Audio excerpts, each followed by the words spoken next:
All right, everybody. Happy Winning Wednesday. Happy Kwanzaa. Happy third day of Kwanzaa. Habari Gani, everyone. We're going to give it a few minutes and allow people to come into the space, come into the room. But we just wanted to welcome you. And when you're in, just say hello and let us know where you're from. And if you've watched the previous two nights, let us know what takeaways you've gotten, what key points you've kind of walked away with, anything that was enlightening. Please share with us. Hello, Dr. Chica. How are you? Peace and blessings. How are you this evening? I'm wonderful. Thank you for asking. All right. Peace, Dr. El-Hakim. How are you? Peace. I'm doing well. Good to see you. Great, great. We are excited. We have guests tonight. We have some additional guests tonight. We have Dr. Chike Akua and Dr. Khalid El-Hakim. There's going to be a lot of doctors on here tonight. Dr. Angie Barfield would also be joining us. And so we're going to be having a powerful conversation tonight. And I think it is so appropriate that these individuals are joining us based on what our topic is tonight for Ujima. So we are very excited. So again, we're going to give it a few minutes. So come on in. Peace, family. Remember, Facebook user, and remember you can change your name by either going out and coming back in, and or as Principal Kafele stated, you can go in and change your profile. Facebook made you a digital creator, but you just go in and change it from your Facebook profile, and it will change it to your name.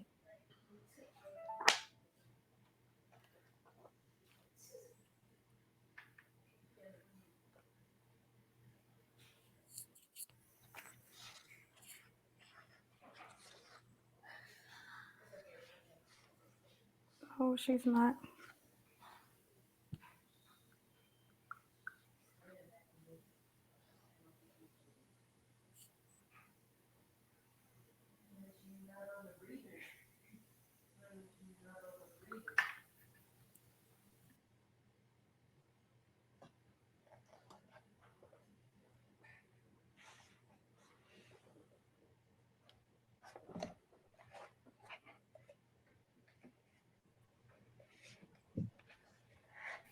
There you are. Hey, Hello, hello. how are you?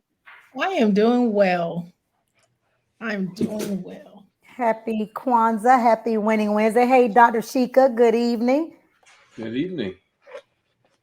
Oh, you said Dr. Shika. I just saw Yeah, her. Shika. You saw her name? Dr. Yeah. Shika. Not Dr. Chica, Dr. Shika. Yeah, you rhyming. You two rhyming over there.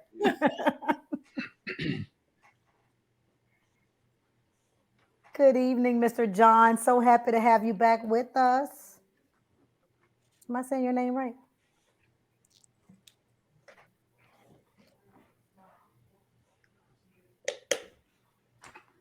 Illinois. Good evening, Miss McKeever. How are you? Happy Kwanzaa. Principal Kafele says Habari Ghani, guys. Ujima. Gonna give it a few more minutes to allow everyone time to get into the space. So excited to have you guys tonight. Cannot wait to have this conversation. To build on days 1 and 2. As we know, day 1, we had a phenomenal conversation about just talking about unity and how important it is, and what that first space is in unity is, first self-love, acknowledging oneself and one's greatness so that you can acknowledge the greatness in others, to contribute to that unity. We had a great conversation about that on the first night. Last night, we had a phenomenal conversation about self-determination. And tonight, we are going to be talking about collective spaces, guys, working together. Hello, Habari Gandhi from Shreveport, Louisiana. Hello, Miss Tammy. Thank you for joining us again. Gonna give it a few more moments. How's everything on the West Coast, Dr. Barfield? You know, we actually trying to have a winter out here, y'all. Oh, it has been cold. We're getting a lot of rain right now. So dealing with a lot of the flooding since the fires and stuff. So now we're bracing for those. But you know what? I just love this time of year. So I'm grateful. It could be snow, praying for our brothers and sisters in New York, so it's like Yes, I can take the yes. rain and the wind and a couple of earthquakes here and there, but it's all right. Hey, Miss Tina. Couple more minutes, guys, and then we're going to get started. We're going to start off by introducing ourselves first to our audience, and then we will allow each one of you just to say individually what does Kwanzaa mean to you, and then we'll get into talking about today's principle after we talk about what it just generally means to us. Yes, it is Kwanzaa time. Principal Kafele, we got to make this our time of the year every day of the year. This should just be our time where we reset, refocus, realign, but we should be working towards a Kwanzaa mindset 365 days of the week. That is what I'm looking forward to it being for each of us. Hello, one of my faves, Miss Joanne Bailey Matthews. How are you? Happy Kwanzaa.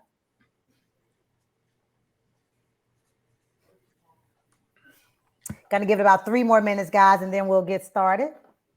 And you can share, please share, as Principal Kafele always says, like and share. Invite your friends and colleagues in to participate in this most insightful and most needed conversation. It has definitely been enlightening and just reinvigorating just to have these conversations. And, I do not take it for granted that we have people of this level who are willing to come in and just say, I want to share my time and my space and just talk about something that's so important. So want to thank Principal Kafele for attending the first 2 nights. He'll be back.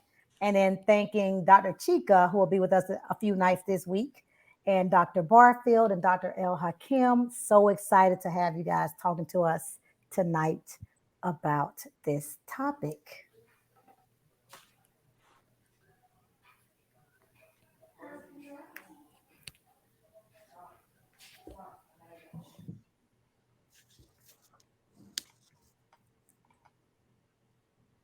Dr. Akua, how's the family?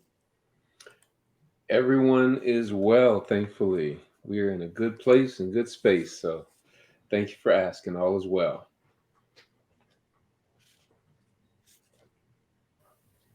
Yes. We have to, establish this practice among our family, and that's our immediate family and our larger family, our community family. We want this to be something that we do all the time. And I know something that Principal Kafele and I talked about when we got off yesterday. I'll make sure that Dr. Chike addresses it today, but we want to make sure that we're doing it properly. I know we got off last night incorrectly, and so we'll let Dr. Akua talk about how we're supposed to end a ceremony, because as Principal Kafele says, we're in the midst of our own Kwanzaa celebration, whether we realize it or not, right? Mm-hmm. So we're not lighting the candles, but we've done the end gathering. We're doing all those things that make this a Kwanzaa celebration. And so we want to make sure that we're doing it proper and in due form. So we'll get to that in just a moment. We give it 2 more minutes and then we'll get started. And again, if you have been watching the last 2 nights, please feel free to share with those who are new tonight and just with us, our new visitors, our new speakers, about what you've learned and what you've taken away from our 2 previous conversations, which have been quite impactful. Ujima, Miss Vicky, hopefully you're staying warm in Buffalo. I'm praying that weather lessens up for you all. I know it has been rough.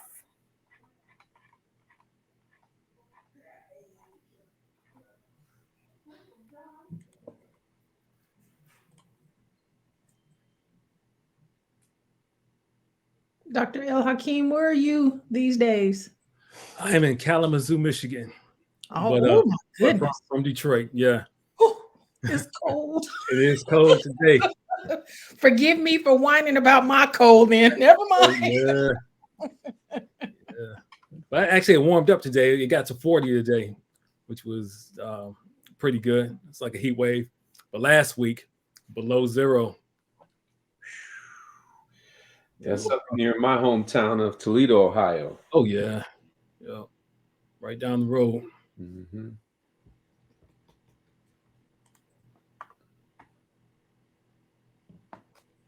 Good evening, Miss Donna So happy to have you from Athens, Georgia, one of our Black educators who rock. Good evening.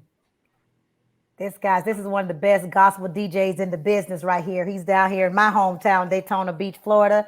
Hey, J Music, Carson. Habari Ghani to you. And so it is 8:10, guys, and so we're going to get started. We just want to give people an opportunity to come in. And so again, Habari Ghani, happy Kwanzaa. So excited to be here tonight. And just want to introduce myself to some, reintroduce myself to others. I just want to let you know who I am. I'm Dr. Melissa Chester, and the hat that I am wearing tonight, because I wear about 5, is the co-founder and CEO of Black Educators Rock, which is why we're putting this on. Black Educators Rock is a national nonprofit for educators. We are all about educating, encouraging, inspiring, and supporting educators and those who teach Black children. So Black educators and those who teach Black children. So we like to say that if you're not a Black educator, but you find yourself, you're white, you're Hispanic, and you're teaching Black children, you are a Black educator that rocks because you're teaching our children. And that's who we're for. We have an annual summer professional development conference every summer. Since 2016, we've had the conference. During COVID, we did the conference virtual. And I'm so honored to say that all 3 of these people on this panel have been to a conference, have presented at a conference, have keynoted the conference, has brought so much value to the conference, as well as many, many others. As Principal Kafele and I stated last night, you do not find the amount of talent, Black talent, that you find at any other conference. And we consider ourselves the Wakanda of education. And so we are excited to say that we will have our 2023 conference here in Jacksonville, Florida, July 13th through the 16th. That's a Thursday through Sunday. We will be sharing more information very soon. And with that being said, I'm going to turn it over to our elder first, Dr. Chike Akua. Going to let you introduce yourself. Yes, thank you so much for just convening this gathering, Dr. Chester. It's a blessing to be here where we can come together and discuss what's important to us. My name is Dr. Chike Akua. I'm the Executive Director of the Teacher Transformation Institute, where we provide professional development to urban school districts. We also provide parent workshops, as well as model teaching lessons for teachers working directly with students. I'm also an assistant professor of educational leadership at Clark Atlanta University. And so it's great to be here with you all to discuss how we can put the principles of Kwanzaa into practice and how we can celebrate it with our families and teach it to our children. Thank you so much. Dr. Barfield? Well, good evening, as well as a blessing to be here. Thank you so much for the invitation, Dr. Nolu. I appreciate it so much. And my name is Dr. Angie Barfield. I reside in California. I don't know which hat I'm wearing tonight because sometimes we gotta be careful because they'll take us out if we wear the wrong hat, right? I will say that I'm the new CEO of E Squared LLC, which is Experience Excellence, and doing the work of sharing our culture and really supporting culturally responsive pedagogy work out here in the Central Valley with our African-American students, but mainly with our districts so that they can learn how to engage our Black students effectively. But also I'm the co-founder of an organization called Black Students of California United here in California, where we are working to embolden and empower our young Black leaders, giving them cultured leadership experiences throughout the state of California, just bringing them together. But also we're finding we're going to have to work with our Black educators as well, because they're the ones that are being sourced to do this work. So just proud to be here, especially on this night, which is Ujima, which is one of my favorite nights because it really encompasses the work that I do. So I'm just happy to be here. Thank you, Dr. Barfield. And Dr. El-Hakim? Yes, I am very honored to be with you all today. Such a great group of educators. Again, I attended Black Educators Rock, I think three years ago, I believe it was, and had a phenomenal time. And it's nothing like getting amongst your peers and colleagues to discuss the heavy task that we have as educators, and that's educating Black youth. So I'm honored to be here. I'm the founder of the Black History 101 Mobile Museum, which has really been my life's work. I've been collecting primary source material of the Black experience for 30 years now.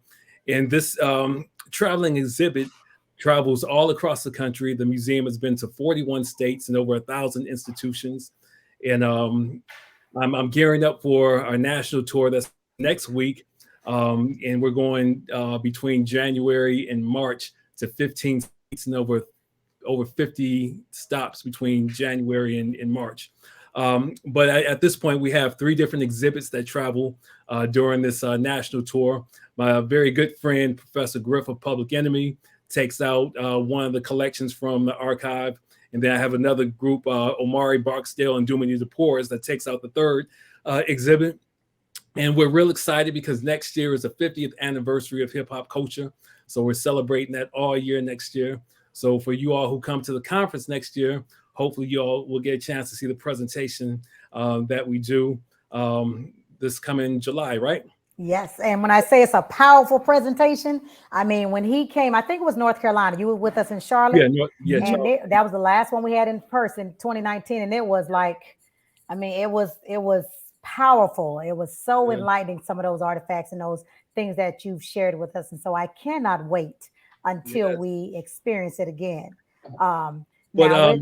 Real quick, but Kwanzaa, I mean, just being here at this moment, at this time, celebrating this very important holiday with you all. I'm truly honored. So thank you for the invitation to share tonight. Ujima, collective work and responsibility, which is key to all of our success. So thank you for that.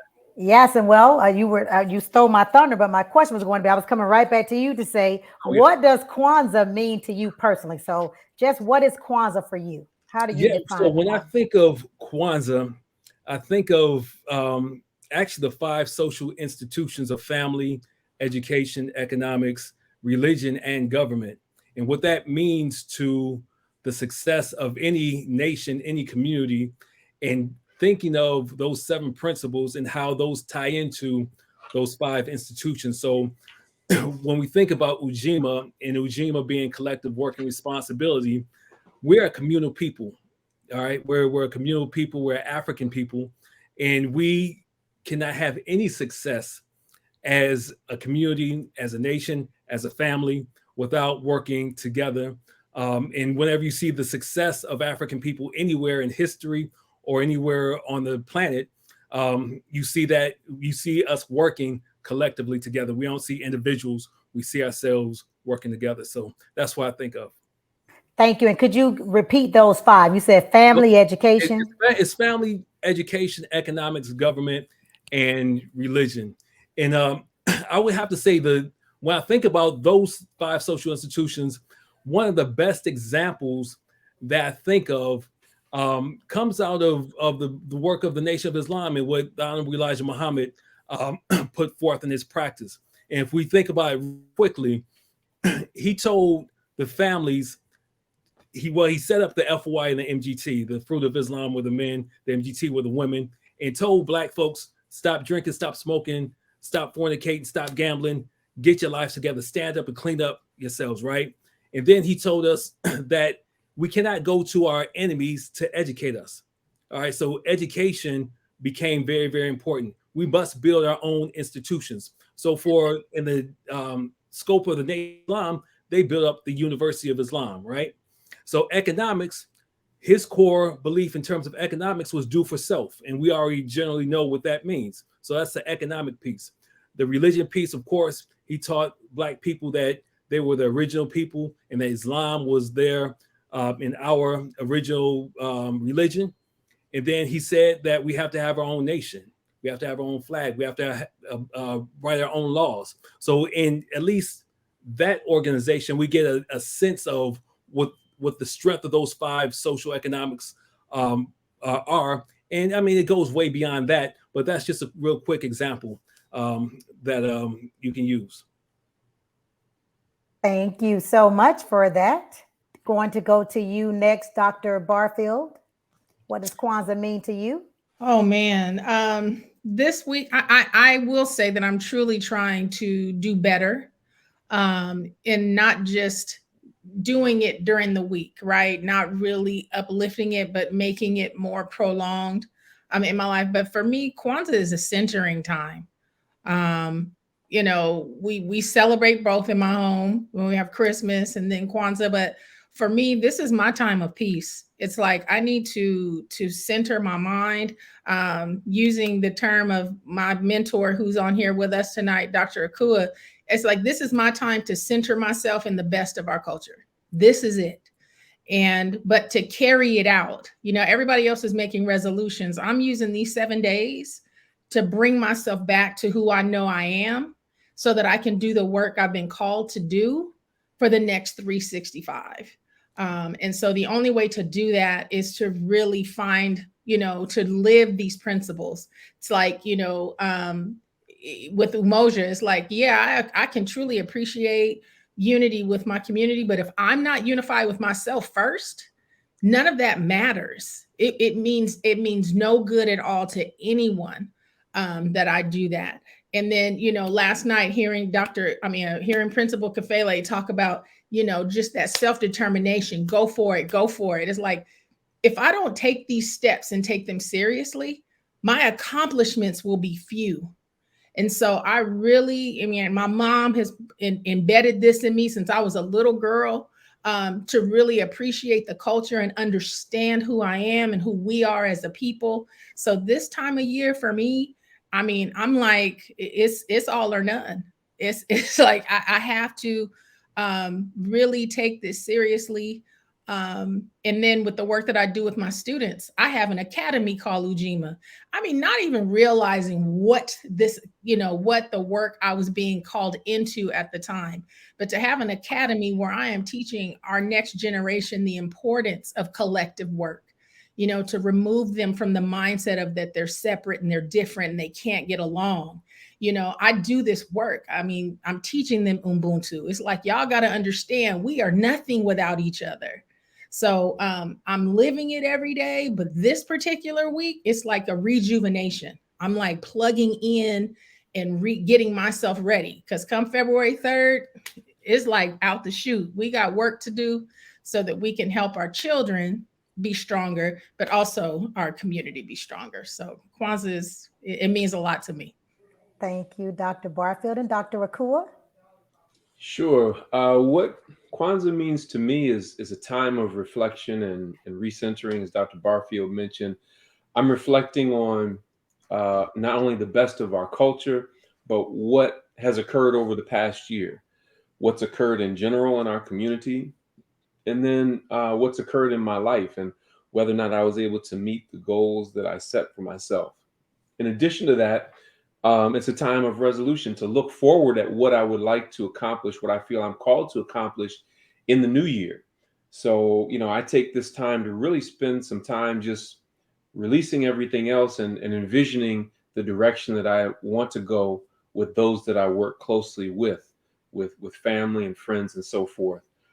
So it's a wonderful time of the year where you just kind of unplug and kind of catch the vision of where we should be going as a people, and recentering ourselves in our traditional values. That's one of the big things that Dr. Karenga stressed, is that we have to have our value system, because we have unconsciously accepted the values of this society, which oftentimes are not in our image or in our interest.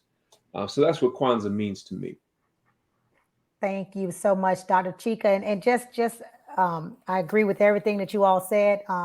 Kwanzaa is a time to me as well as just recentering. Like we've all established that you have to know who you are. You have to get to who you are ultimately before you can do any of these collective works.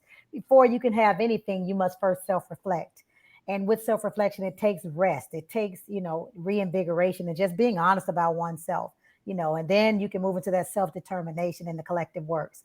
I do want to share. She's a new Facebook friend. I have loved her and her how she shared on this platform. I'm probably going to mess up her name, but I want to read. She said she couldn't take credit for it, but she posted it, and it was just so powerful that I had been sharing it on my page and others. Her post for Kwanzaa today, and so I think it is Ufedo Ojo Agula, and she says observers of the holiday honor Ujima, the commitment to active and informed togetherness on matters of common interest. It is also recognition and respect for the fact that without collective work and struggle, progress is impossible and liberation unthinkable. Moreover, the principle of Ujima supports the fundamental assumption that African is not just an identity, but also a destiny and duty, i.e., a responsibility. In other words, our collective identity in the long run is a collective future. Thus, there is a need and obligation for us as self-conscious, self-aware, and committed people to shape our future with our own minds and hands and share its hardships and benefits together. Ujima principle teaches each family member to recognize that their own well-being is derived from their family and community's well-being, and that they must be concerned with the overall health of their family and community, and that the lives of each family member and that of the community are bound together. Ujima, to build and maintain our community together, and to make our brothers and sisters' problems our problems, and to solve them together. I just thought that was just awesome, and I'm sorry I had to share it. I love you. She's been on here the last couple days, and I mean, her spirit and her energy is infectious, and I'm so excited to call her a new friend, and I cannot wait to. I told her to collaborate and connect with her, but she said it so perfectly in the words of someone that she said that wrote that, and so I wanted to share that. So thank you for sharing that today, Ufedo. Right. So with that being said, to build and maintain our community together, how, Team BER, do we get to this point? Here it is. We talked about it a little bit tonight, but this is where we really dig into it. Dr. Angie, Dr. Khalid, Dr. Chike, we all do some great works, but we do these great works in silos. Dr. Chike, this has been me, and I've been saying this since I met you all. We're just in silos. How do we build our nation? As Dr. El-Hakim has said, how do we make this a true collective work? All of this work that we're doing together, we need to intentionally and strategically thread it together to become one work, one community. And that is why I think I love this principle the most, because it speaks to what my heart's work is about. That is why Black Educators Rock exists. If Dr. Chike and everyone tells you, I've always said I want us to be the place for all things Black education. Presenters, authors, speakers, consultants, anything that you think you may need as it relates to Black education, Black teachers, Black children, we want it to be that umbrella for it, right? Because it's so hard to find us individually. That is my goal. That is my vision for Black Educators Rock. And I will never let that vision rest, to the point of no one has to give up their own identity. What do you do and what do you do? We put that under that umbrella, and we have different spaces, different areas. Again, consulting, there's publishing, there's speaking, there's mentoring, anything that you can think of, curriculum. But we need that community. We need that nation. And that is the goal and my desire ultimately for Black Educators Rock. And so with that being said, let's talk about how we get to that space of collective. What needs to be done individually first for us to get to that space of community? Dr. Chike, Dr. Angie, Dr. El-Hakim, what do you guys think we need to do? I think when you first get an idea of what your purpose and mission is for being on the planet, and you start working on it, you won't go very far before you realize, I can't do this by myself. So out of necessity, you have to find other like-minded brothers and sisters who are willing to join with you on the journey. This is actually one of the mistakes that I made early on. I was, working myself to death, trying to do all these different things, trying to be Afrocentric in a Eurocentric way, because to be African-centered or Afrocentric means to be communal, cooperative, and collective, not individualistic. So I was trying to do good things, but I was trying to do it in an individualistic way starting off. And so it's only in recent years where I've built teams around myself to help to do this work. And I think that's where it begins is finding like-minded brothers and sisters to join you on the journey. And typically it's not even finding them, you attract them based on the work that you're already doing. And this is so very important, to stay focused on doing the work and attracting other like-minded brothers and sisters rather than getting sidetracked by those who refuse to join you. Because if you're not careful, you can be working so hard that you start getting bitter. Like, why haven't these others joined on with me? Or why are these working against me? No, stay focused on those that are attracted to you and that are working with you. And the more that we do that, we begin to grow incrementally and exponentially over time and become a force to be reckoned with. Yes. Anyone else? Well, everything that Dr. Akua said is right on point. And I mean, that what you described is really my life and what my work has been, those challenges. But I think a part of that too is dealing with issues of trust as well. I mean, because when you have your baby, this is your life's work, and you've put so much time and effort into it, to scale it out and up and trying to find those people who can take that vision to the next level, that's a hard task. So so when I've been doing this work now for about 20 years. And so early on, it was very, very hard for me to try to let some of this go for me. I mean, it was some issues of trust.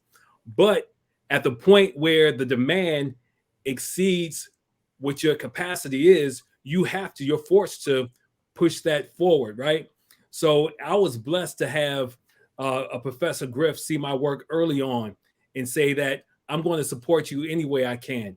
And so I brought him on, a few years ago, and then relinquished some of this work and put him in a position to go out and do the work in this bigger vision. And then this other team, these brothers were working with me as well early on. But that was a really hard thing for me to do, but it was very necessary.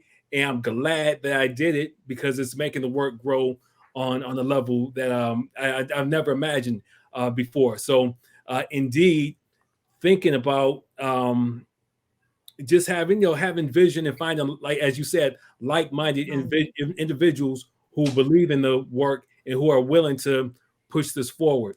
And again, what you're doing, Dr. Chester, with Black Educators Rock, I mean, you're creating this space where we can come together and have these conversations and connect with these like minds and really take all of this to the next level. I mean, this is very necessary. It's crucial for our success. And I can't thank you enough for creating this space for us. Thank you, Dr. El-Hakim. What I've noticed, you said some key things, trust. And what I realize is that as a people, so that, I and Dr. Chika and Principal Kafele, those close to me, we have a core group. We call ourselves a think tank, and we're always just sharing information and ideas with each other. And so I'm always trying to bring people in to assist me with this, right? Because I constantly say, I didn't have this baby. This baby was given to me to raise. I actually was assisting one of my students who started a Facebook group. And because the Facebook group grew, I was like, hey, we can't just be a Facebook group. We have to be a nonprofit and we have to do things. And so I started working with him on that. And then, he and his friends were like, we didn't sign up for this. We signed up for the Facebook group. And they kind of left it. And I was like, but we can't leave it. And so I continued to grow the organization. I would bring people in, Dr. El-Hakim, and there have been people that tried to duplicate exactly what I do. Like literally take my idea, my vision, my heart's work and replicate it. But I can say this, what God has for you is yours. It never flourishes. It never will be what this is, because this was born out of just pureness. It was nothing. It was not about money. There were no ill intentions. It was truly about just creating that collective space. And so I think we as people, though, we tend to hold our people to a higher standard than we do others. It's easy for me to say, oh, I tried to do this with some other Black educators and it just didn't work, so I'm not trying again. I.e. how we do when we go to Black establishments and we have a bad experience. We make the whole Black community a bad place, but we'll go to McDonald's and other places and get treated horribly. but we'll find ourselves right back at Right back. McDonald's that same day, right? So I think we have to give ourselves grace when it comes to trust as well, and not find ourselves, as Dr. Chike said, getting that Eurocentric mentality and saying all Black people. I hear that so often. I try to support a Black-owned business, but that was one. That was one of thousands. And so for me, it is just understanding that, you know, you just have to find the right people and just to keep going. And despite the failures, despite the setbacks, that if this is truly what your heart has in store, it will manifest. I have been kind of frustrated about the slowness of Black Educators Rock, but I realized timing is everything. Mm-hmm. God was not going to give me what I was not ready for. I needed some failures. Mm-hmm. I needed some setbacks. I needed some people to fall off, right? I needed to see who was there for the real reason, or who was there to just glean what they could get from Black Educators Rock. And I do believe that the timing is now. And so thank you for those words, Dr. Chike and Dr. El-Hakim. Did you want to add to that, Dr. Angie? Oh no, they nailed that one. They nailed that one. But timing is everything. You are so right. And I think for us as a people, we have to know when that time is. I think, and that's why I take so seriously the centering piece. Like I said at the beginning, is because you can't, if you're not connected and dialed in to your truth, to your purpose, right? All those principles, it will not align. It will just, you'll always feel like you're one step behind something, you know? And so the whole point of all these principles, that's why, I look at them and I dive into them, because it's like, there was a reason why they were put the way they were put. They really were. Right. And so timing is everything. So everything that our two brothers said is nails. And to your point, that you have to know your purpose. And so, you know, we talk about these silos and the works that we're doing. And I think a lot of times, a lot of us get distracted from our purpose. I always tell people, we don't stay in our lane. We're always, you know, we get this and we're watching other people in their lanes and we're jumping out of our lane. And so you truly have to stay true to what your purpose is. And that means you have to know your purpose, though. You have to figure that out for yourself. Only you and the higher one can figure that out. No one else can figure that out for you. And I can tell you, once you figure that out, no matter how many setbacks and failures you have, as we all are examples of that, we're going to keep going, because we know that it is God ordained, that the higher power is blessing us and preparing us. And it's not our time, it's the right time, right? It's divine time. So thank you for that conversation. Principal Kafele asked, so he want to jump right into the question, and we're definitely going to, because this is what it's about. How do we answer that one? How do we get here in our schools, our classrooms, and our communities? Because we do have a lot of non-educators on as well, and so we want to talk about those things, not just schools and community classrooms, but also family and community, right? Because it starts with individual, family, community, and then it trickles into our classrooms and schools. So let's have that conversation. How do we make Ujima a reality in our family, classroom, schools, and communities? How do we do it? Yeah, I think we need to look back at the definition that Dr. Karenga gave for Ujima. When we talk about collective responsibility, collective working responsibility, he said to build and maintain our communities together and to make our sisters and brothers' problems our problems and to solve them together. But we have to bear in mind, when we put that in historical context, we have been very skillfully trained actually to turn our problems over to other people and to expect other people to solve our problems. Yes. And what Dr. Karenga is calling to our attention through the principle of Ujima is that nobody's going to solve our problems for us. It will either go unresolved or it will be done incorrectly, or someone will have an underhanded agenda behind solving a problem for us to make us dependent upon them. So what then does that look like when we begin to make our sisters and brothers' problems our problems? The first recognition is that we have the solution within ourselves. There's no problem that we face as a people that cannot be resolved by us as a people. I always say that, Dr. Chike. Yes, say that part again. Say that for the people in the back again. No problem that we face as a people that cannot be resolved by us as a people. And that's why he put Umoja unity first, because that's what has to take place first. But don't get discouraged because some people are like, oh, Black people ain't never going to be unified. That's not true. You don't need all Black people to be unified. As Dr. Barfield said earlier, first I got to unify with myself, get myself together, and then bring together other like-minded brothers and sisters as well. All great movements in our communities were started by core groups of people. Because of the way that we have been miseducated, they'll have you thinking that every Black person was involved in the civil rights movement. Nothing could be further from the truth. Every Black person was raising the Black Power fist during the Black Power movement. Nothing could be further from the truth. It was core groups of conscious and committed Black people who came together, and they literally shook up the world. And so when we talk about making our sisters and brothers' problems our problems, we have to recognize that there's a solution within each and every one of us, that we were sent to this planet Earth at this particular time in this particular space to solve. And we come together because you may have a talent or ability that I don't.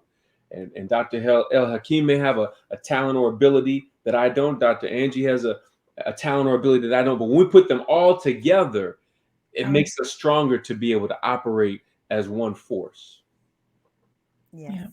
I'll just piggyback, and Dr. Akua knows my work that I do here in the Central Valley with the Student Leadership Academy that we have that's called Ujima. And the whole point of it was our superintendent here in our county was looking at the fact that 8% of our population were African-American students in our schools, but they were making up 40% of the juvenile justice system beds.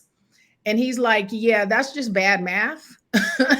And he's like, Angie, what do we need to do? I was like, our kids don't know who they are. Thus, we have behavior issues and problems because they're fighting against things within themselves and a system that wasn't designed for them to ever find success in it. And so he allowed me the space to create an African-centered for Black children only space, which in our county is hard to do. Right. Because the first thing they think is, anyway, we started the academy with 37 Black children, which is an odd number because when I came into education, I had 37 Black kids at a predominantly white campus. And so those 37 Black kids were told, you're only here because we drew the line that way. So they were never respected in that place. But when we started the academy, those kids that we brought in from 5 different counties never liked each other because they were pitted against each other because of what district they were in or what side of the tracks they lived in. So when we brought all these kids together, Dr. Cheston, let me tell you, it was like cutting butter. Those kids, the tension in the room was so tense because it was like, we don't associate with them. And immediately I knew that the Ujima work that I needed to do was to build camaraderie amongst those Black students so that they understood that the very problem that you're having in the district you're in is the same that this student is having on the other side of the track. It looks different, but it's the same. And until you all come together to help each other, here's that, our brothers and sisters problem, making them our own, and we solve them together. Until they realize that, they were always going to be at a deficit, especially in this system. So at the end of this experience, because I get them for 6 months. So our districts bought in, the superintendents bought in, they covered sub days for teachers, which was a blessing, giving teachers a day off. It was important. But at the end of this, we challenged them. It was like, you're not just going to come here and I'm going to feed you, because I had to milk feed them first. I couldn't give them all the meat first. I had to give them the milk first, just so they knew who they were, right? Yes. And it was, you are going to do a project. It was a student leadership advocacy project. It was like, I want you to find a problem on your school campus that you just don't feel that your administrators are able to solve for you. And they're just kind of like, what do you mean? I was like, there are things happening on your campus that are affecting you. They're traumatizing you. They're harming you that they're not getting because they're not you. And I want you to take the time to put the project together. You're going to do the data dig. You're going to do youth participatory action research work. You're going to find and dig and give them the solution for the problem for you. We have students that have done projects, Dr. Chester. We had one young lady changed her entire district's 9th and 10th grade literature requirements because all they wanted to do was Uncle, Huckleberry Finn and all those. And this child did the work. She was like, this book has the word nigger in it 212 times. That's 212 times my white peers get to say this word and look at me in this space, which is harming me. But we have 39 other books that are approved in this district that you can use. And our demand is you use them. Her principal saw that, went back to his faculty senate and said, we're changing these books because it's harming. But our students don't have voice. They don't feel that anybody will listen to them. So this goes to this collective work and responsibility that we have to not only train ourselves, but we got to train our children, Well, to that point, though, Dr. Barfield, like Tracina is saying, though, we have to be conscious. We got to be conscious and committed in order to train our children. And that's that conscious milk to be feeding. Educated. Yes. That's that milk feeding. I can't just tell these kids, here's a T-bone, chew it, get conscious. I had to slowly bring them into the knowledge of who they are so that they truly understood. We can't expect these kids to lock arms but with that's each other. because you knew. So what we have to do as educators and as individuals first is we have to make sure we might have to drink the milk first. It may take us to be on Enfamil, be on breast milk before we get to solid food.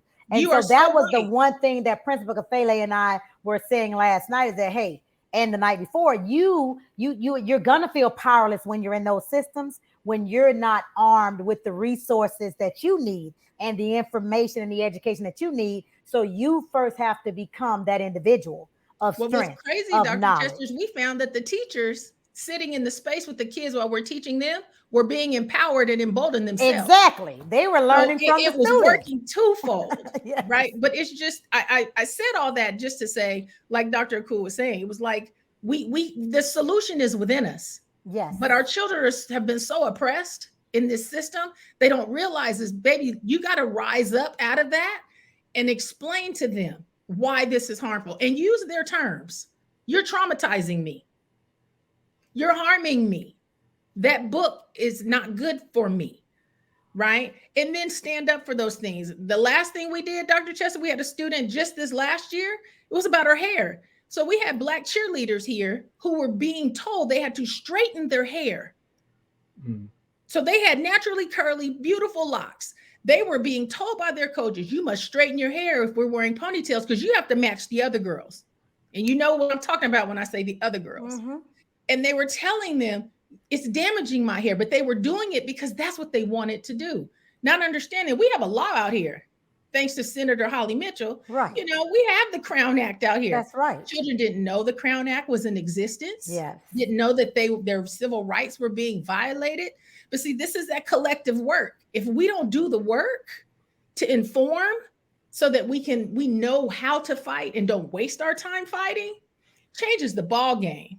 And that's, I think that's my purpose, is to get our young people, this next generation. You got to use your voice collectively so that we can solve these problems, that are harming us, so that we can change the way our community moves. There's nothing more powerful than seeing children helping their elders to understand, yes, I need you to pour into me, but let me share with you too. There's nothing more powerful than that. Dr. El-Hakim, did you want to add to that conversation? From whatever lens you want to, school, community, family. I'm going to go back and take a look at Tracy McGee's comment on investing. And she said specifically investing in Black educators rock, but just the investment period of time and finance into the community is so key. And one thing I think we forget about sometimes is the sacrifice that it takes on us as individuals. I mean, this is something that we're giving of our time to make these things happen. And you can't turn back from that vision. You can't turn back from the community. It's things that we have to see all the way through. Dr. Akua brought up the civil rights era. And if we think about the Montgomery bus boycott, for example, that lasted over a year, right? You had a group of people who were committed to seeing this process through. And these were young folks as well. I mean, the whole community were involved in this. So I think it's very important that we understand that it's going to be a sacrifice, that some of us might lose our jobs. Some of us might, go to jail. Some of us, I mean, there's things that happen in the extreme, but we have to be conscious of these being realities. I mean, think about Colin Kaepernick taking a knee and just putting up a Black Power fist. He's still trying to get back in the NFL. And the community didn't come out and support him the way he should have been supported. So these are some of the realities that we have to deal with, and we have to be conscious and committed, as the comment was made earlier. Yes, definitely. Can I also make a comment? I see Principal Kafele asked a question. Mm-hmm. So in the school where there's no sense of team amongst staff, children lose. How does Ujima bring this staff together? One of the things that I found is that in every school, there are teachers who are waiting to be inspired and motivated. And oftentimes it takes, one of us to just be who we are and do what we do unapologetically. And again, we will attract them to us. And I'll give you an example of something very practical that happened at a school that I was working at. This one particular year, I was working at a middle school and we were completely overcrowded. And so we were supposed to have some trailers, but the trailers weren't ready at the beginning of the school year.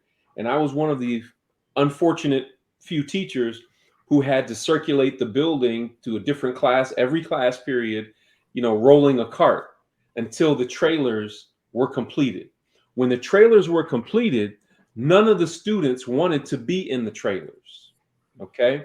It was regarded as something negative. But when I saw the trailers and it was a group of about 4 trailers, I was like, okay, we can do something with this.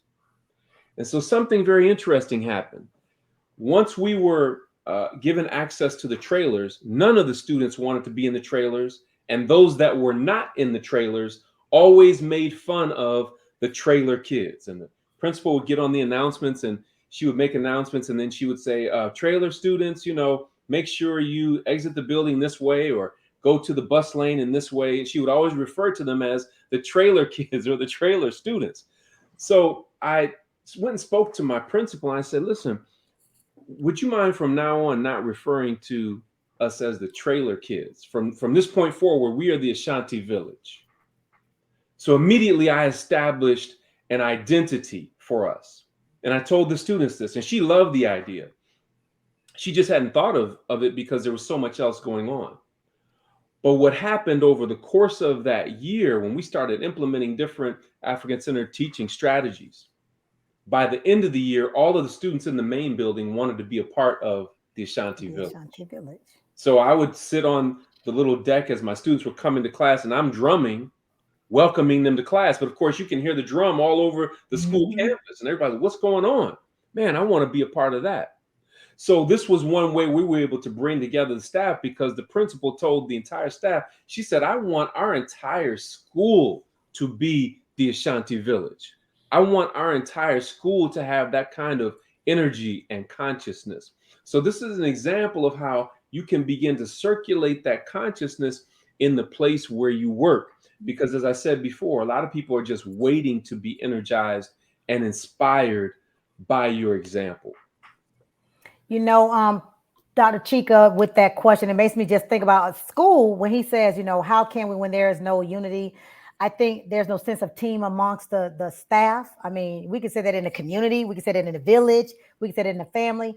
I think what has to happen is individually, people have to look to themselves. And I think most times, especially us, I mean, Dr. El-Hakim alluded to it earlier when he said we don't support.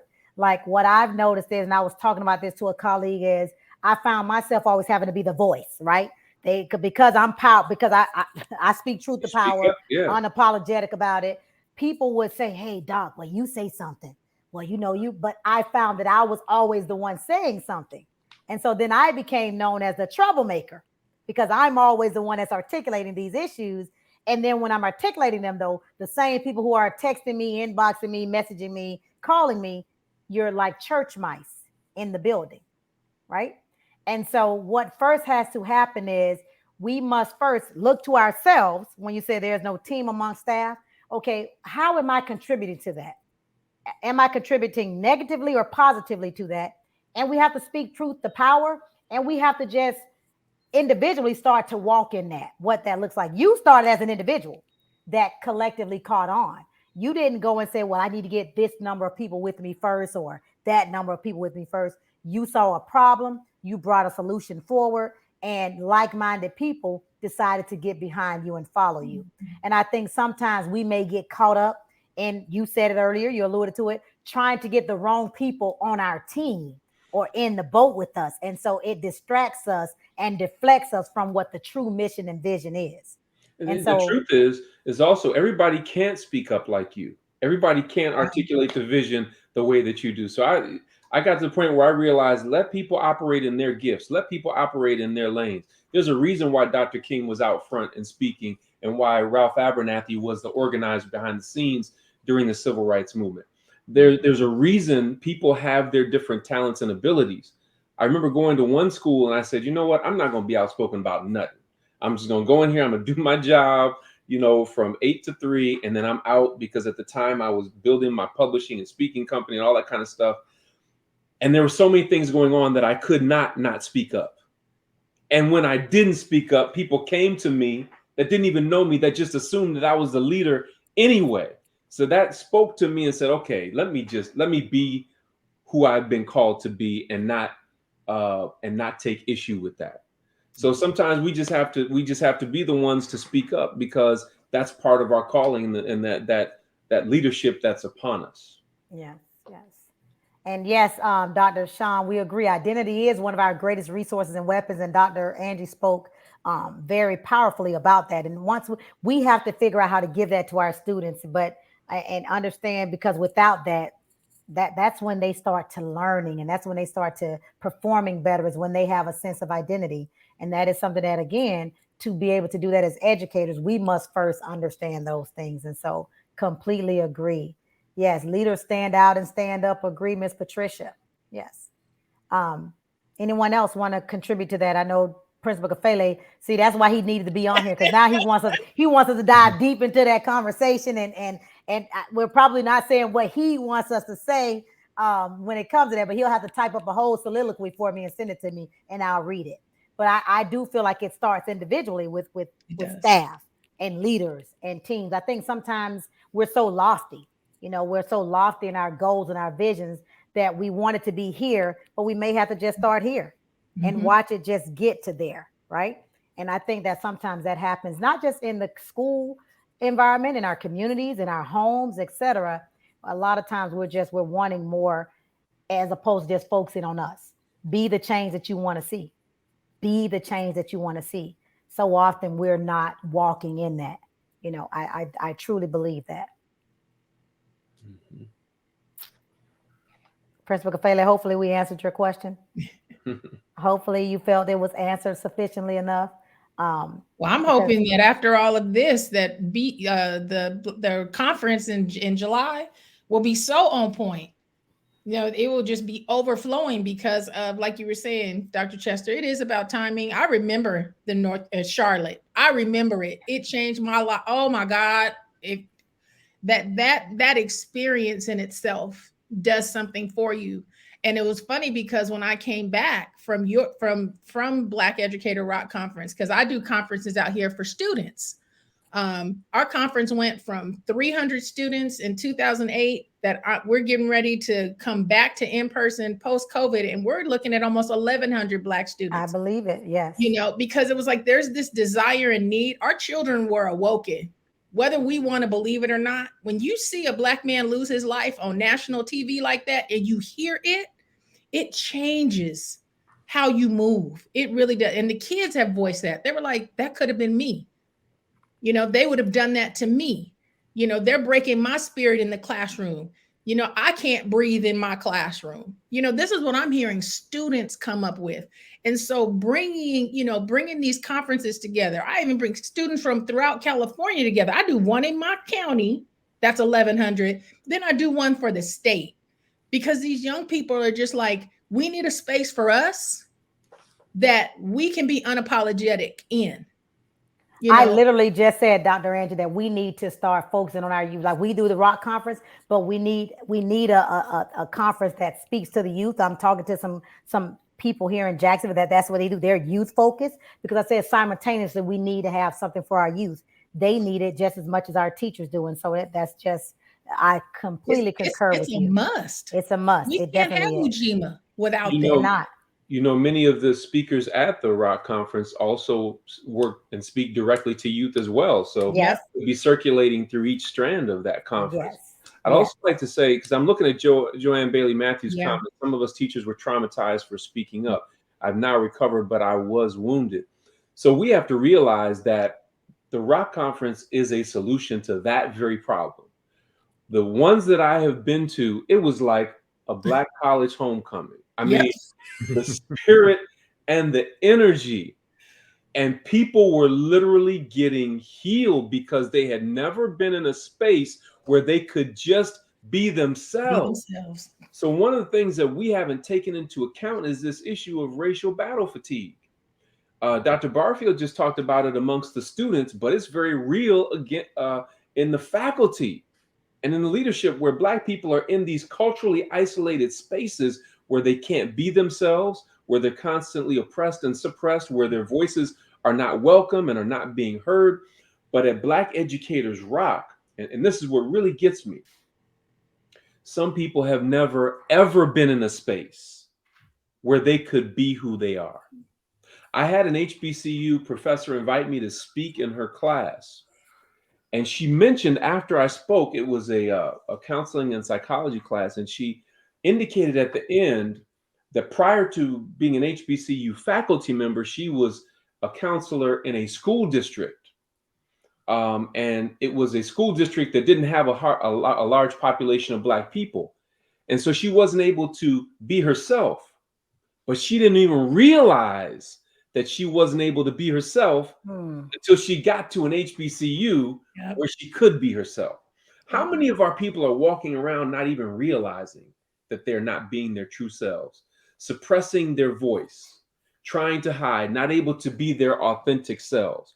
And so this is one of the solutions through Ujima, collective work and responsibility, that Black Educators Rock meets, because we've seen it happen firsthand, where people came, just like Dr. Barfield said, they were transformed on the spot, and they went back to where their hometowns, and they went to work with a new, renewed sense of vigor and vitality. Yes, and when you talked about Joanne Bailey Matthews, I talked about her, I think the night before. She was the one that came to her first Rock Conference. She was leaving the profession. She was like, I'm done. And she just happened to come to the conference. And I don't know if it was a year or the next year, she actually went back and won Teacher of the Year. And so when she talks about being wounded, she was literally ready to leave. And she said that the Rock Conference changed her life. And when she said she's 10 toes down, she's shown that. And so that's why I say she's one of my faves. So Joanne Bailey Matthews, you know how much I love you. And thank you so much for continuing to support us and being a voice for us. Many of them are just so in agreement about talking about how those students, and we have to make sure we have that space for those students, and they have a voice and ideas that they need to be heard. And so we want to make sure that we understand that, again, we at Rock Conference are going to make sure, because as Dr. Chike said, we have a lot of our presenters, they're youth focused. So they come to us and they speak to us about how we need to do better with our youth, right? The Dr. Craig Boykins, the Dr. Tommy Mabry's. And so they are youth focused. And so why not have that aspect going for our students? And they so need it, we know, all over the country. So just like in California, they definitely need it here in Jacksonville, Florida, and the surrounding areas. And so thank you, Dr. Sean. Dr. Sean is one who always supports the conference and talks about how he was elevated once he attended a Rock Conference. I mean, he's gone to another level, and it's because of all the Black excellence, the Black male and female excellence that you're around. Like we are the Wakanda of education. We're unapologetic. And Dr. Chike mentioned, for me, someone who's in Duval County, it was so odd to learn that, oh my gosh, so you have been in a space where you're the only Black teacher, because we have a high number of Black teachers in Jacksonville. But we have people that come to the conference that are like, I'm the only one in my building. I'm the only one in my district. Mhm. I'm the only one in my, we're like, wow, like that Mhm. really exists. And so we are never, ever going to stop being who we are. And Principal Café, right, double consciousness, because you Yeah. definitely have to have that. Yep. I saw someone talk about BSUs, and that's something that's some of the work that I do here in California through the Black Students of California United. It is to build these Black student unions on these high school campuses, so these students have affinity spaces to go into and be themselves, to learn, to release, and things like that. And it's unfortunate out here in California because we're losing so many Black educators. I mean, we're losing them quick. I mean, I know of 4 right now who are not coming back second semester of this school year. They're just like, I'm done. I can't be in this space. And so they're replacing them. So we have some Black folks that are being, as they call it out here, voluntold to be a BSU advisor. And it's unfortunate for the students because, as we were just talking about, you have some that are not conscious and ready to take on that responsibility. Because I tell them, I was like, you're the shepherd of sheep. As a BSU advisor, you're responsible for those lives that are in your care. And if you're not cared for and you're not together, you're doing more harm than you are good. And so I mean, I know for myself, doing my 6th year of this Ujima Servant Leadership, or the Student Leadership Academy, and working with Black advisors, and some white ones and some Latino ones that's all the kids have. I'm seeing the importance and the value. Dr. Akua has an activity that he does in his book where he's like, you're centered or decentered. Do you know where you are? Right? I mean, I'm telling y'all, that is the coldest activity for kids. I'm just telling y'all, it's on YouTube, Dr. Akua. I ain't trying to steal your thunder, but I mean, to have kids say, where are you centered? Where do you find your peace? And have them write what that stuff is on this sheet. And then they realize, I was like, okay, now what decenters you? And when some of them realize that what decenters me is the very thing I need to center me, there's something wrong. And they begin to realize I deserve better than where I'm at. Some students have said it's a teacher, it's an administrator, it's a whoever, and they're writing it out. I mean, Dr. Chester, when I tell you children are crying when they're writing these things, because it's giving them the opportunity to let it come up and out, right? My kids cannot be collective warriors if they are harboring all that pain and trauma. And the same for the advisors. I have teachers in that space, just in tears. They're like, I needed this, because I didn't realize that I'm not centered in the best of my culture. I am valuable. I am wonderful. I am intelligent. My students do Dr. Akua's student creed before we start any session, and they get a copy to take home to put up on their mirror. I was like, I need you to remind yourself.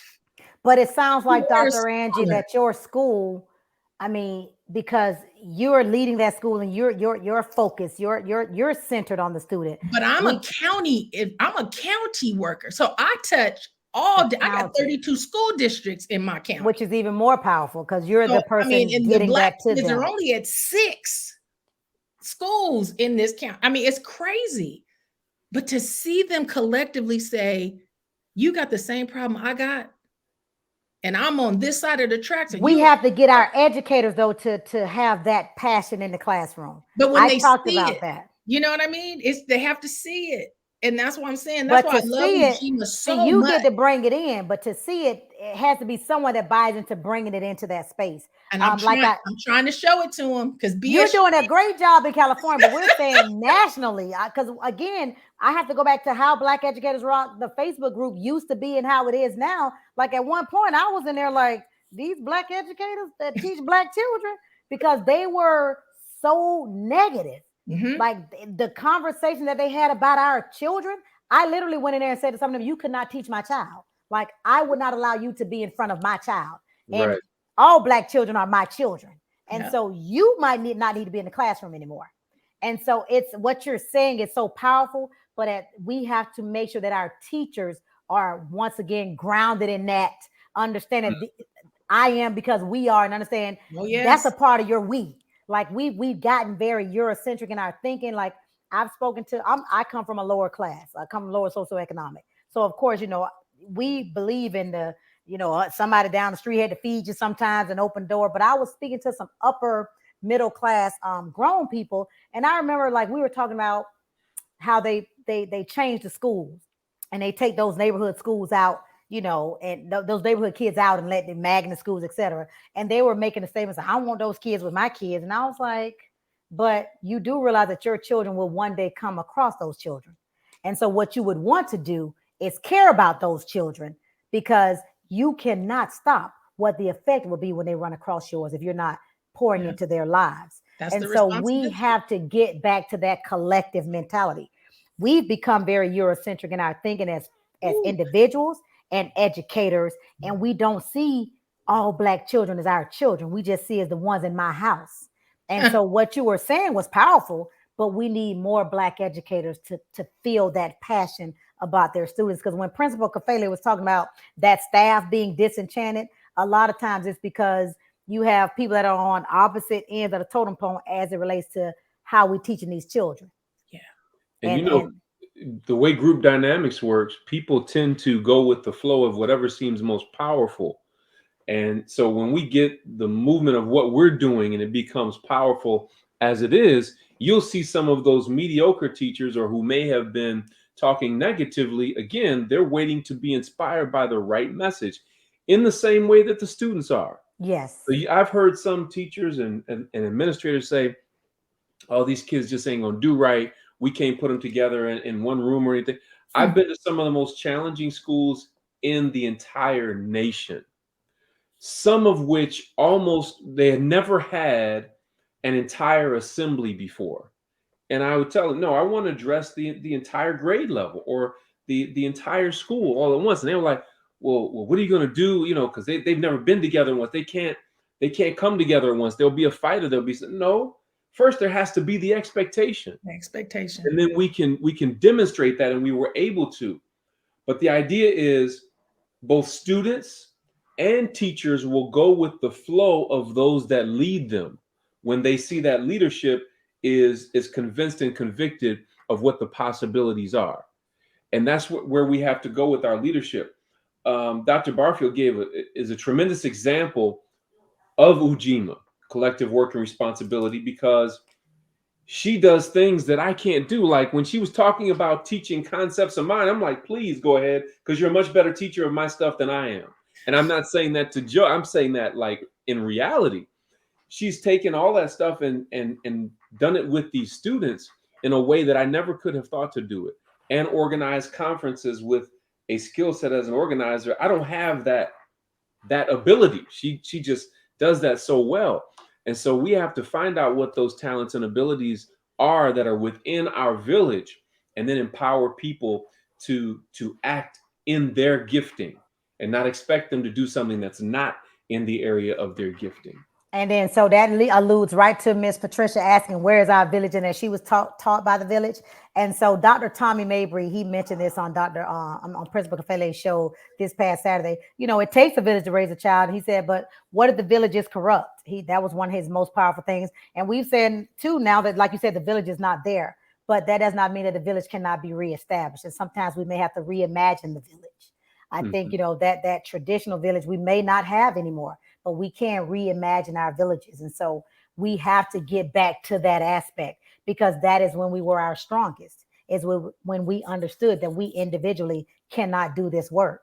To your point, Dr. Chike, when you were talking about Dr. Barfield and the collectiveness and what her strengths are, as a village, we have to allow people to walk in their strengths and their purposes.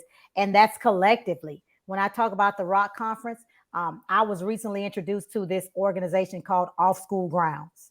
And it made me remember, because the young lady was a principal last night, and she was like, what's that book? Because we're principals and we can buy that book, right? Mm-hmm. Because we have Black authors. We have people who have written very good books that could help our children, but they don't know how to get those books into districts. And she was saying, I'm a principal, I can order those books. Well, this organization, Off School Grounds, like where we're all educators, librarians, whoever you are, superintendent, principal, they're primarily principals, assistant principals, and superintendents. And when I tell you all, they are very intentional and collective about, hey, all of them in their circle, what you need. The guy got on one day, I was on their group watching, and he said, I need to sell, let's say he said 600 books. Principal's on like, I got 100, I got 200. Like, we have to do that. And we will be collaborating with Off School Grounds because, again, we have to figure out how to make that, formalize that a little more and make sure we're very intentional about curriculum and who has what and who's teaching what. And I just really feel like I said, Black Educators Rock and organizations like Off School Grounds and Transformation. Dr. Chike, is it transformational? What is it? Oh, Teacher Transformation Institute. Teacher Transformation Institute. Like, we have to all say, okay, this is what I do. This is what I do well. And we have to put that puzzle piece together to make sure, guys, that it's making sense for our entire communities and our villages and our nation ultimately. And so that is what Ujima means for me. And I am so looking forward to when we get together to that work. Yes, absolutely. I mean, I think a good thing is, through my nonprofit, the Black Students of California United, with our 3 other founders on our board, it was like the students, through my academy, I'm walking them through Kwanzaa. A lot of them are like, I don't practice it. I don't know what that is. Or, they've heard some other thing about it. And, to be able to walk them through and thoroughly understand it. And then as a state org, having all these other faculty who are like, I want to learn more. The organization itself has invested in getting that information to them, working with Dr. Akua and the Imani Enterprises and that group, saying, how can I gain access for these membership schools that I have that are coming underneath me so that I can give them the resource to sit in space with their student or just for themselves first, right? And that's that collective work. It was like Dr. Akua has a resource and I have the means. The access, yes. I have, to do that and to make it available. So now not only do I have faculty that are dialing in and learning about Kwanzaa because of Dr. Akua's work, I have student leaders. I have administrators, white ones, Latino ones. It's one of those things that I think is so important. It's like, don't look at the dollar sign. That's one thing I'm teaching my students this year. I need y'all to quit looking at how much stuff costs and complaining and realize that you need it to build yourself. And if you don't have it, come to me. Let's find another way to get you fed so you can grow. We can no longer expect our students to be everything if we're not providing them with what's necessary for them. Because like I said, remember at the beginning of this, we got to unify ourselves first. I got 160 students this year that I'm teaching to unify and stay centered in the best of their culture so that they can be the best students. That student Cree says, I am a student seeking to be a scholar. The standard is excellence today and tomorrow. Dr. Akua, I think I told you, I've changed that. The standard, I made them make it personal. Now it's my standard is excellence today and tomorrow, because I am disciplined. I am focused. I am on time. I am all these things, and reaffirming them that nothing or nobody can take you away from our traditional greatness. That's coming up. I know it, Uji, that it's all in us, but we have to do that work. I am taking that responsibility. That's a part of my Ujima moment today, is that I have a responsibility to these young people to be the best me I can be, to help them become the best them they can be. But again, we got to always, because you come from that, and again, you're grounded in that, Dr. Angie. We have to get to, and I know that's what Principal Kafele's lens is, how do we get our educators to feel that same way, to have that same energy, to understand Ujima, to understand Kujichagalia, to understand those things and where they're representing those things daily. You're doing a phenomenal job with the students. We have to make sure that our educators are also receiving that. And so we may have to have that. We may have to have an educator's creed. We got a student creed. We may need to create a Black Educators Rock educator creed where they're saying that every day, right, Dr. Chike? We got one of those too. We need that. Well, we got to share that with our educators because, they're the ones in those trenches and it gets difficult for them because, to your point, I mean, they're dealing with trauma. They're dealing with a lot of things. Now, I wish Dr. Jackson, Marcus Jackson, who does such a phenomenal job when it comes to dealing with, trauma, like the adults, and how he pours and sows into them so that they can keep being the best for those students. But that's what we have to get back to, making sure that our educators are reflections of people like you. And so that is one of those things that we try to do at the Rock Conference, is to give you all that you need, refill you up, because we know that you pour out, and we want to refill your cup so that you're not pouring from an empty cup. And so we're hoping that these conversations are getting you back recentered, or making you reflect, or making you understand that you do have a village. That village may not be local. That village you may have to reach out to in your online network. And if we didn't learn anything else from COVID, we should have learned that help is just a Zoom or a virtual call away. It may not be in our back door. And so we want to make sure you guys know who we are as an organization, as a collective. We're all individually doing our own works in our own organizations, but we come together at the Rock Conference to share, to sow, to become that village that is needed for one another, so that we can continue to pour and sow into our children. I see Vicky Bowman Baxter said, I need a tribe, and you found one right here. Hey, she knows she has one. She just has to get reconnected to her tribe. Yes.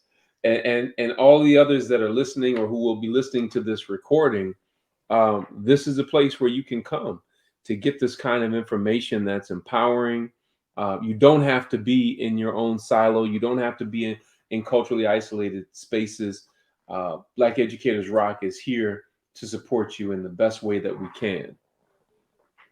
That's right. That's your village. Principal Kafele does the virtual AP Leadership Academy every Saturday. Principal Sean Hurt, he does one for leaders talking about data.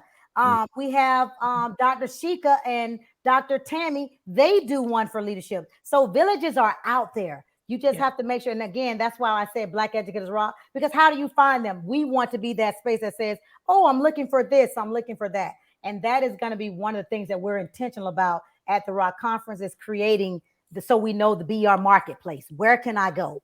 Where can I go to get this person? Dr. Chika, Principal Kafele, and I, we all got together during COVID, and we all just streamlined, hey, this is what I do. This is what I do best. This is how I do it. And we're going to enlarge that. We're going to make sure that we have that available. Somebody did ask for your student creed, Dr. Chika, how they can get that. Okay. You can creed. Sure. You can go on my website at drakua.net, drakua.net, and then click on posters. And if you go there, you'll see it under the Black History posters. So that's drakua.net, drakua.net. When you get there, again, click on Shop Dr. Akua, posters by Dr. Akua. And when you click on it, all Black History posters will come up. And one of those is the Student Creed poster. And I so agree that sometimes those solutions are lying dormant. They're within us. They're within us, but they must be stirred up. And so, yes, the Rock Conference, Black Educators Rock, that is something that we take pride in doing, is helping you to reactualize who you are, your purpose, your vision, and just keeping you going for this good fight that we all have to keep fighting. Because, guys, our children, when people talk about children and all the issues they have, and I'm like, well, whose fault is it? Because it's not the kids. So we have to look at us and the generation before us, because we dropped the baton. That means that the baton was not passed correctly. Yep. So, before you point the finger, you must first look within. And so I am committed to doing this work. And if I'm not mistaken, Dr. Akua, didn't Baba Asa, he had a theory when he was talking about transitional, it's like passing the baton. Oh, yeah, intergenerational cultural transmission. Yes. The term, passing on the best of what we know to the youth. Intergenerational cultural transmission. Mm-hmm. So we've neglected that, right? And we just had some bad handoffs. If we've had some bad handoffs, we just had some bad handoffs. And that's what I tell them. We dropped that whole baton. Y'all want the people to pick it up, and yes. It's like the kids are going stick, and we missing the hand. We missed it. Correct. I start any conversation I have with youth, I start by apologizing. I literally start by saying, I'm sorry. You know, we failed you all. But what I am here to do today is tell you who I am, my story, and hope that it encourages you to know that, you know, not all of us, you know, and as adults, sometimes, guys, and then we're going to wrap up. We're going to get our last words. But as adults, sometimes, Dr. Chike, when we get to a certain level, we've kind of made it. We forget from whence we came. Mm-hmm. Right. You know, I know what student I was in the classroom. I tell people I know I got a 0.75 on academic scholarship at FAMU. I remember getting kicked out of school. I'm Dr. Chester, but I wasn't always. Right, so right. I have those conversations with students and I tell them the truth. And I know that they tell me you're one of the only instructors or professors that's ever been honest about your past. Like most of them act like they just had this perfect traverse into this space. Right. And we did not. And so let's continue to be our authentic selves with our youth and keeping it 100 and keeping it real with them. But to do that, we have to be real with ourselves first. Right. Yes. Well, you know my story. I went from a 1.9 to a 3.9. And isn't it amazing how so many of especially the brothers in BER, Principal Kafele, Dr. Tommy Mabry, Dr. Craig Boykin, Principal Salome, Principal Salome, Thomas L. I might have had the highest GPA at a 1.9 out of everybody we just mentioned. But now we all had those. And international. And what was going on in the education system that some of our most brilliant and talented went through that period and almost fell through the cracks of this system? That is a great point. Mm-hmm. Think about that. So when we talk about collective work and responsibility, it's about us coming together and identifying those young brothers and sisters and saying, we will not let you fail. Yes. That's right. We will not let you fail. That's right. So I'm going to turn it over to you to Dr. Angie for you to give your last word so we can get out of here at 9:30. So I just want to, I see our brother Onay Chapman Love him. popped up there. That's another one. But see, I'm glad he popped up when he did, because for me, he's my current collective work. He's my current Ujima moment, because, you know, the work that I do, I can't address Black males the way I know he can. That's right. Yeah. And I was able to reach out to him, even though he's in Mississippi and I'm in California, and say, Onay, I got some young brothers out here that need somebody like you to pour into them, to breathe into them. And for him to say, I got you. And then he's taking those young men and he's meeting with them twice a month virtually, right? But there's the trust that you know was mentioned earlier. It's so important. So I just want to encourage everybody. You know, sometimes you might feel like what I have is not valuable, or I don't, you know, what I'm doing is just not it. I'm going to implore upon you to take these 7 days and really recenter and find yourself, because as Black educators, we are needed and necessary. Our children need us. And I, you know, yes, I do the work on the student side, but I know that the work that I'm doing is also impacting a Black educator. So I am grateful for the responsibility to do the work that I'm doing. I'm grateful for my mentors who have brought that out in me, Dr. Chester, because when I came to Charlotte, you wrapped your arms around me and was like, I see something in you, I believe in you, and you bless my spirit, and I appreciate you for that, for doing that then. And then Dr. Akua seeing something in me saying, you need to come to Clark and you need to get your doctorate, because that's right, you need to get it done. That's right. And so I'm grateful to my professors at Clark Atlanta, but there's an overflowing.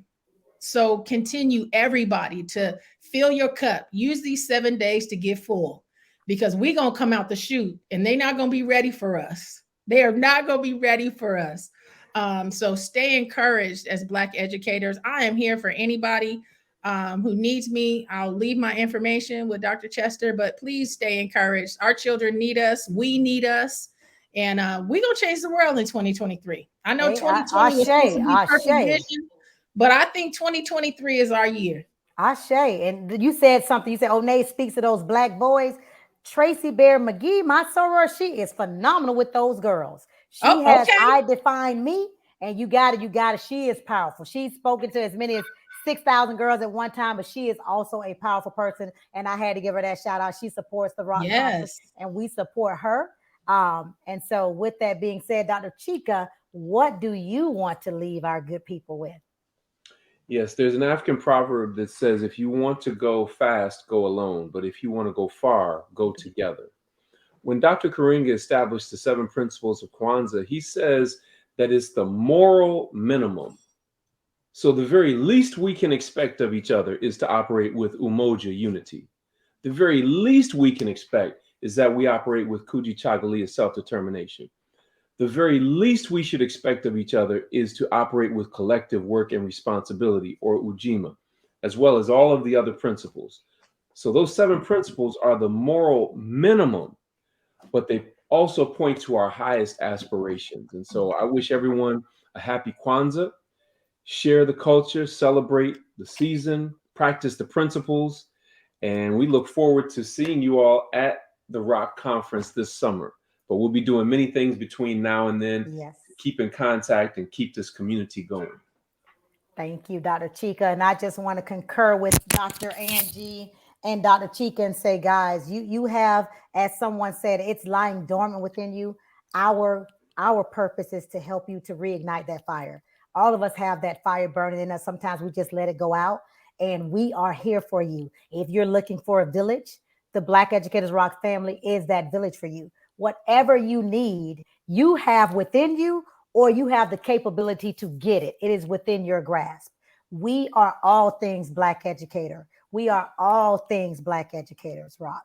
And so we look forward to serving you all, to collaborating, to connecting with you all, and watching and being a part of the great things that you are going to do 2023 and beyond. Because again, this is about not just these 7 days, but taking this into infinity, making sure that we are being our best selves. We are practicing what we preach, right? We are walking the talk. We are not just talking, but we're walking that talk. And so we are so honored that you guys took time to participate in this gathering in our Kwanzaa celebration. We look forward to the next 4 nights. We look forward to seeing you, like Dr. Chike said, at the Rock Conference, but in between as well.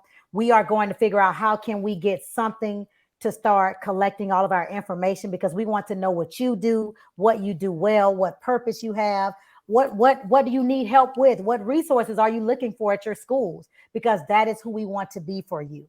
And so with that being said, happy Kwanzaa. Dr. Chike, you got to tell us how we end it. Principal Kafede told me, I know it's the ending. We got to do it. Harambe. It's 3 times a night, right? Because we're on the 3rd night. 7 times. It's 7 times every time. So and you're going to tell us how we end when you hold it. Harambe is a Swahili word which means let's all pull together. And so we say Harambe, you put your fist in the air, Harambe. On the 7th one, we hold it and then just release it, so that wherever you are, people can hear it and just feel the power of that energy. And so you just end with Harambe. How is it something that we say before? We all say it at the same time, so we can do it right now if you want. Okay. Yes. So say it with me. Harambe. Harambe. Harambe. Harambe. Harambe. Harambe. Harambe. Harambe. Harambe. Then we hold it on the last one. Harambe. Harambe. Oh, you hold the ram, not the bay. Harambe. Yes. Okay. Yes. Okay. Yes. I don't know why I thought he said you do 3, then you do 4 till you get up to 7, but it's 7 every night. And when you get to the 7th one, you hold it. It's an amazing thing when you're in an entire auditorium. That's what he said. People, it's really, really powerful. Yes. So Harambe, everyone. Enjoy the rest of your night. We will see you tomorrow, same time, same place. Thank you, Dr. Barfield and Dr. Akua. I'll see you again, Dr. Akua, on Friday. Tomorrow. Okay, we'll see you tomorrow night. So you guys enjoy the rest of your night. Thank you. Good night. Good night.